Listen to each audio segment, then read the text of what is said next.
और चलिए सीधी तस्वीरें आपको सदन से दिखाते हैं जहां पर लोकसभा की कार्रवाई जारी है। सर, हम संविधान की हरी किताब लेकर के आए हैं जो संसद में रखी हुई है, तो मैं इसी को दिखाऊंगा आज। सर, भारत के संविधान के मौलिक अधिकार में धारा 15 है। धारा 15 में लिखा हुआ है कि महिलाओं के साथ कोई विभेद नहीं होगा और सरकार महिलाओं के विकास के लिए कानून बना सकती है। तो अगर यह वक्फ बिल देश की खवातीनों के विकास के लिए, वक्फ में उनकी भूमिका के लिए यह कानून लाया जा रहा है, तो यह कानून गैर संवैधानिक कैसे हो गया भाई?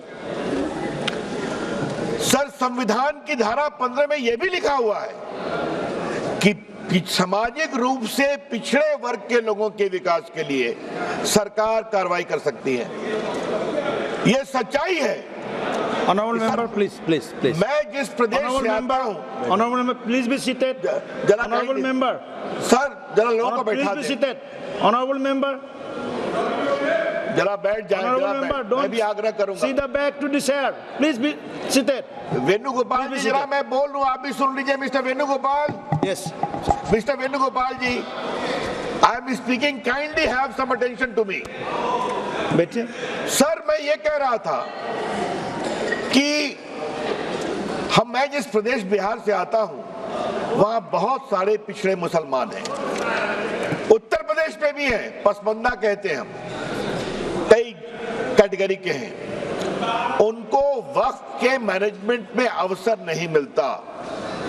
और अगर संविधान की धारा 15 के आलोक में इस बिल में इस बात का प्रावधान किया जा रहा है कि पिछड़े मुसलमानों को भी वक्फ में जगह दी जाएगी, उनको जगह दी जाएगी, तो परेशानी क्यों है इनको?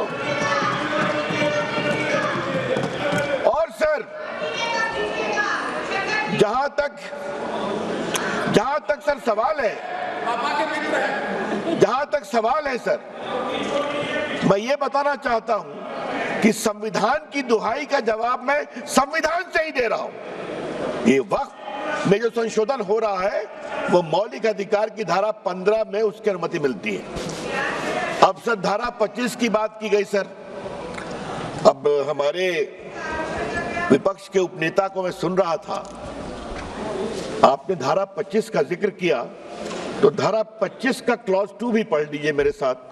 सर, मैं आपके सामने पढ़ना चाहता हूं। Nothing in this article shall affect the operation of any existing law or prevent the state from making any law regulating or restricting any economic, financial, political or other secular activity which may be associated with the religious practice. तो अगर वक्फ की जमीन बर्बाद हो रही है, अगर वक्फ की जमीन लूटी जा रही है, अगर वक्फ की जमीन हड़पी जा रही है, तो संविधान की धारा 25 यह अधिकार देता है कि कानून बन सकता है। तो कृपया करके कोई, अगर आप धारा संविधान की कोट करते हैं तो पूरी की पूरी कोट करें। सर, मैं प्रावधानों पे आने के पहले एक और बुनियादी बात उठाना चाहता हूं। वक्फ के माने क्या है? सर, माननीय मंत्री जी ने विस्तार से बताया है। Waqf is not a religious body, waqf is just a statutory body. वो कोई धार्मिक संस्था नहीं है, वो सिर्फ एक वैधानिक संस्था है। सर, दूसरा सवाल आएगा। सर, अच्छा, आप अपने पारी का इंतजार करिए ना। You are a very eloquent speaker, I know, wait for your turn. Sir, इसी से एक और सवाल उठता है। सर, मुतवल्ली की क्या भूमिका होती है? आज मैं चाहता हूं इस बात को सदन में रखूं और सदन के माध्यम से देश में जाए। सर, मुतवल्ली को सिर्फ मैनेजर बोलते हैं। सर, और ये मैं नहीं बोल रहा हूं, मैं इस्लामिक लॉ के एक बहुत बड़े scholar, Mulla law of Mohammedan law, इस किताब के मैं 3 लाइन कोट करूंगा। Sir, Mulla principle of Mohammedan law, M Hidayatullah जो भारत के पूर्व मुख्य न्यायाधीश थे, उन्होंने इसको रिवाइज किया था। सर, बहुत बड़े जूरिस्ट थे। और मैं इसके सिर्फ एक पैराग्राफ को पढ़ूंगा। Sir, Para 202 Mutawalli.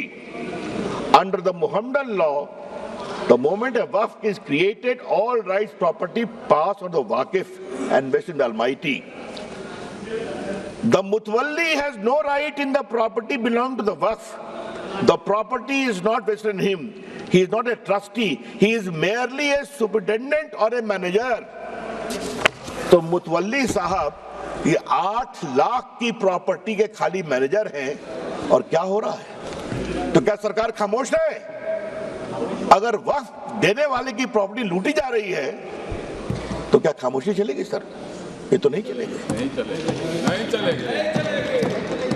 सर कुछ और मैं बुनियादी सवाल उठाना चाहता हूं सर इस बहस में जो उठना चाहिए। ये 8 लाख संपत्ति है, इसमें कब्रिस्तान भी होंगे, इसमें मस्जिद भी होगी सर।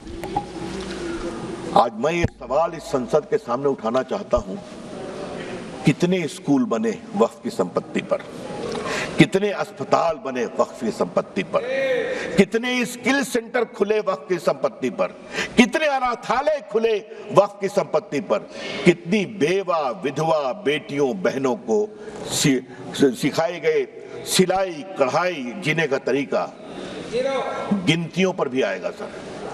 तो ये बार बार जो वक्फ की बात बोलते हैं, अगर आज इस कानून के द्वारा वक्फ की जमीन को रेगुलेट करके उसकी प्रॉपर्टी में फंडिंग अच्छी आए और उस जमात के लोगों के लिए इसका विश्वास बढ़े तो इनको परेशानी क्यों होती है सर?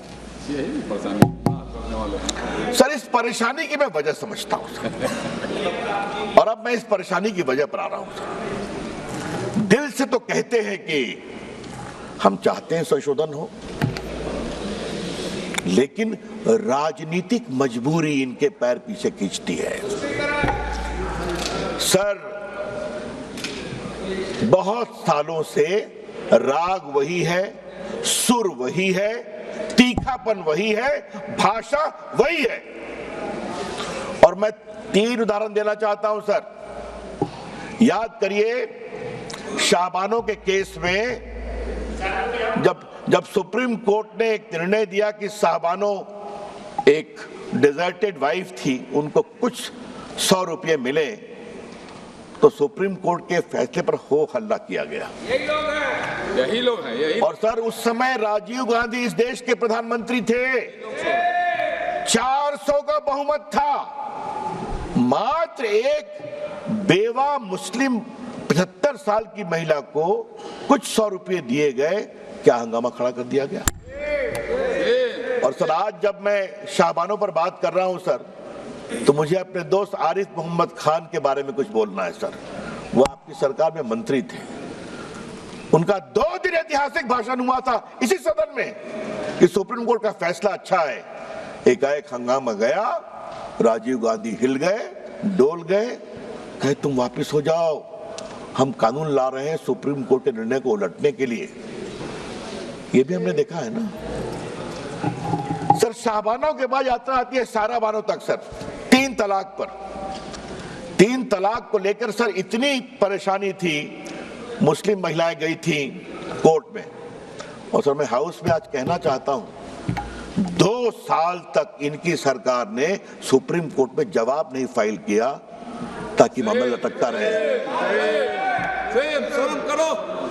और आज सर मैं बड़े गर्व के साथ कहता हूं कि जब 14 में सरकार आई तो मैं माननीय प्रधानमंत्री जी ने मुझे कानून मंत्री बनाया था, तो फाइल आई कि सर का जवाब फाइल करना है, सुप्रीम कोर्ट डांट लगा रहा है। तो मैं गया प्रधानमंत्री जी के पास, तो उन्होंने कहा जाओ कोर्ट के अंदर और कोर्ट के बाहर खड़े हो जाओ कि नरेंद्र मोदी की सरकार 3 तलाक की पीड़ित बनकर खड़ी है। सर आज मैं all India Muslim personal law के बारे में कुछ कहना चाहता हूं, बोर्ड के बारे में। सुप्रीम कोर्ट में जब 3 तलाक के मामले की सुनवाई चल रही थी, तो all India Muslim personal law board ने कहा कि आप फैसला मत करिए, हम एक निकाहनामा बनाएंगे और पूरे देश में घुमाएंगे कि निकाह करते समय 3 तलाक नहीं दोगे, ये शर्त रखोगे।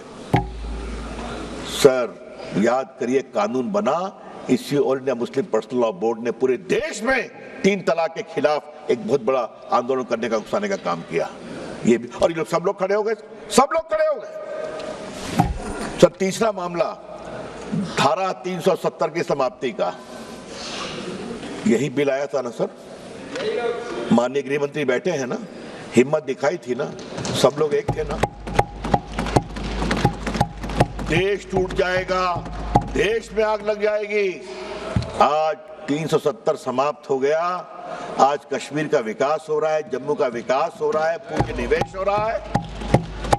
और सर याद करिए, अभी जो चुनाव हुआ है, एक भी बूथ पर रिपोल नहीं हुआ जो उमर अब्दुल्ला की सरकार बनी है।